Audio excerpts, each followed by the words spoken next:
It might make David inclined to have a pop, try and represent the 5 here. Well, I mean, Benjamin's got to bluff at it if he wants to win this pot. But I'm going to go on a limb and say if Benjamin bluffs at this one, I think Adi's going to call this one. Yeah, I think so.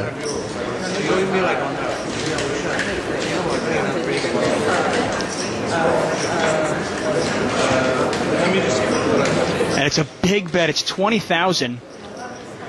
Adi will think about it. But I think at the end of the day, I don't think he can put Benjamin on a 5. And I think he's going to call this one with a set of 4s. For sure. David's just played into Ivy's hand. I don't think we'll have a huge dwell up here. David's unfortunate, in fact. You know, he might have got away with it if the 4 hadn't come on the end.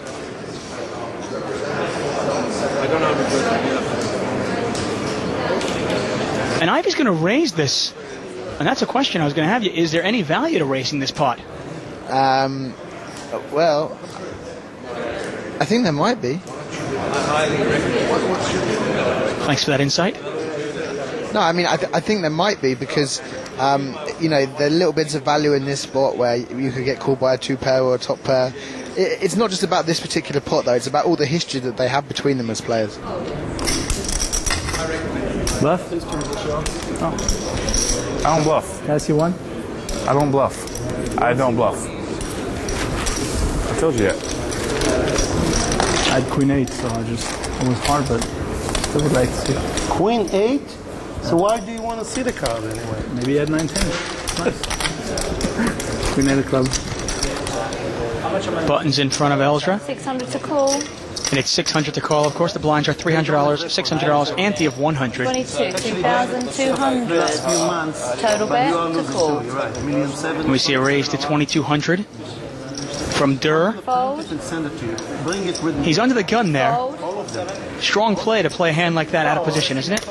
Yeah, it's one of the strengths and I suppose one of the weaknesses of his game is his 2,200. ability to play any hand in any position and to utilise that ability often. We'll start now, obviously. I did my part.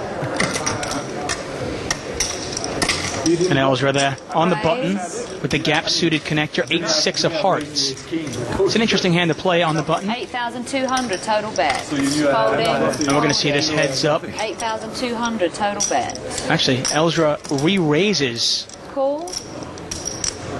Elzra re-raises this. And the call from Dwan, and this pot is quickly $18,000. Yeah, they're playing deep. It's all about implied odds here. They both think if they hit a big flop, they could maybe crack the other one if they have a big hand.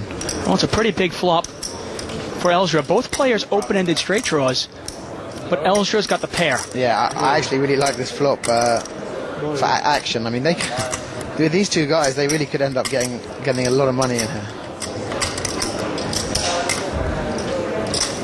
I mean, you get a raise under the gun, you get a re-raise and a call. You'd expect both these players to have monsters. Yeah. And neither one does. Bad.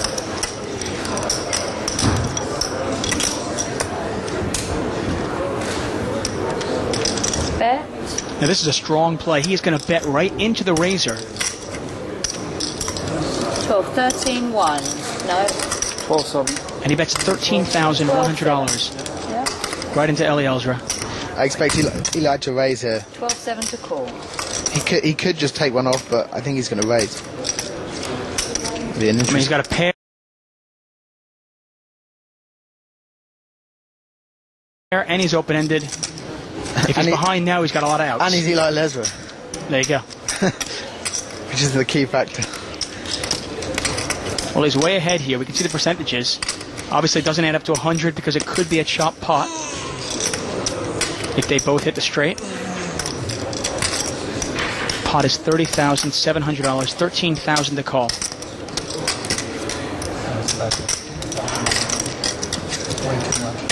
You bet 52 and a couple of bluffs in the corners. I can't say it was bad.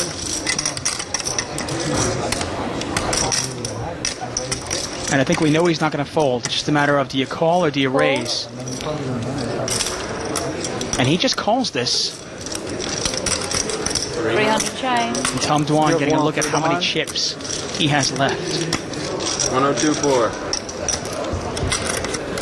Fourth player is very deep. Wow, that changes nothing.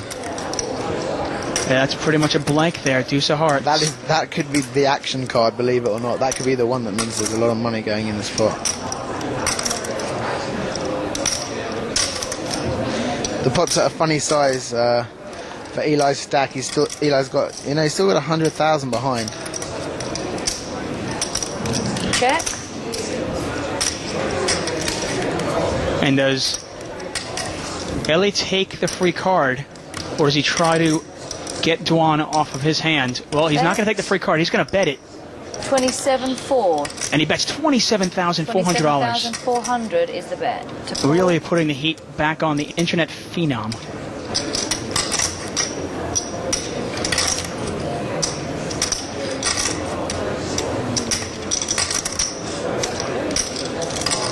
This could go any way, this pot. It's a fascinating pot the way it's played out. Now, for Dwan to win this pot, he actually has to catch a queen. Or he has to make Eli fold. Good point. Called. He's going to call this, and this pot is nearly $100,000. I just want to see a blank on the river would be the most interesting, like a 10. Well, that's not a blank. If somebody was on a diamond draw, could they have the ace in their hand, theoretically? Yeah, I mean, it's very possible to play ace bit of diamonds, but Tom gives up on the pot. Well, it goes check, check. And Eli is going to win a big pot here. And Tom Dwan is going to be sick, losing a big pot. Probably has to wonder, could he have gotten him off that pair of sixes? Yeah, you always, when that comes out, you really think, could I have fired the third bullet and got with it? And I know Durr has the heart to do that, but Eliezer had the heart to call it, and it was a fun pot. And we can see that he is down $131,000. Yeah, but that really isn't going to faze him. Phil Hellmuth's taking a little bit of a break, apparently. I think there was one card we pushed it all Button in front of Gus Hansen.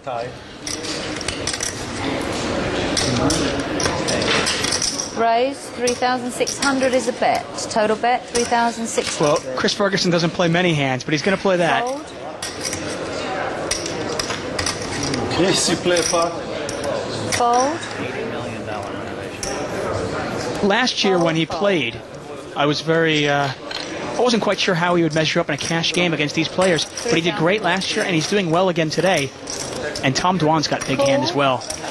Fold. A low flop could spell real trouble for Tom Dwan. Tens and aces. You wonder how much action is he willing to give This is the Chris hand Ferguson. that he killed Phil Hellmuth with, 10 versus ace in the heads up. The king might be enough. Check. No draws out there whatsoever. No, it's a pretty much as dry a board as you can get, and Chris is going to like his aces a lot. And he's going to bet it. It's unlikely that Dwan has two pair. You're going to be next, buddy. Very unlikely. Even Dwan against Ferguson heads up probably wouldn't be in there with 8-3 or King-3. We're going to call you the third. In Dwan's mind, there's so many hands that Chris could raise with. Call. Lane calls me Junior. You know I'm not the third. Called. Oh, My why son's the third. his son is the third, but Oh, I'm sorry. he's the second. Sorry. So he's Something Dwan like- calls this, and something we're like going to a turn. A low card here, and Dwan could do a lot of money. That is... Six of hearts on the turn. He's the first, he's second.